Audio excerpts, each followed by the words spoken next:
بسم اللہ والصلاۃ والسلام علی رسول اللہ۔ ایک سوال ہمارے پاس آیا کہ امیر المومنین خلیفہ دوم حضرت سیدنا عمر بن خطاب فاروق اعظم رضی اللہ تعالیٰ عنہ کے دور خلافت میں اسلامی ریاست کتنے مربع میل تک پھیل گئی تھی اور کب کہاں تک پہنچ گئی تھی؟ امیر المومنین خلیفہ دوم سلسلہ مصطفیٰ فاتح بیت المقدس حضرت سیدنا عمر بن خطاب فاروق اعظم رضی اللہ تعالیٰ عنہ کے دور خلافت میں 22 لاکھ مربع میل تک اسلامی ریاست پھیل گئی، بہت زیادہ ترقی ہوئی ہے، بہت زیادہ فتوحات نصیب ہوئی ہیں۔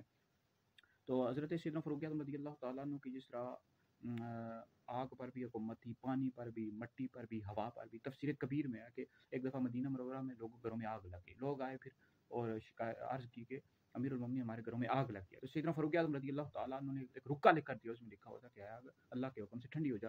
وہ رکا پھر آگ میں ڈال دیا گیا تو آگ فوراً ٹھنڈی ہو گئی۔ اس طرح دلائل النبوۃ جلد نمبر 6 میں یہ واقعہ موجود ہے، حضرت سیدنا ساریہ رضی اللہ تعالیٰ عنہ کا، کہ وہ ایک جنگ لڑ رہے تھے، ٹھیک ہے جی، جنگ بہت زیادہ روج پر تھی۔ تو مدینہ منورہ میں سیدنا فاروق اعظم رضی اللہ تعالیٰ عنہ نے ممبر پر بیٹھ کر فرمایا، ساریۃ الجبل ہے ساریہ پہاڑ کی آڑ لو۔ تو پھر یہ ہے کہ انہوں نے اس طرح کیا، وہ مسلمان وہ جنگ جیت گئی۔ تو اس طرح بے شمار واقعات ملتے ہیں سیدنا فاروق اعظم رضی اللہ تعالیٰ عنہ کے حوالے سے۔ تو آپ نبی کریم علیہ السلام کے سسر بھی ہیں، دوسرے خلیفہ راشد بھی ہیں، اور اہل سنت کا عقیدہ کہ انبیاء علیہ السلام کے بعد سب سے افضل ابو بکر ہیں، پھر عمر ہیں، پھر عثمان ہیں، پھر علی ہیں۔ شخص مولا علی کو ابو بکر عمر سے افضل بتایا، ایسا شخص گمراہ بدین اور اہل سنت سے خارج ہے۔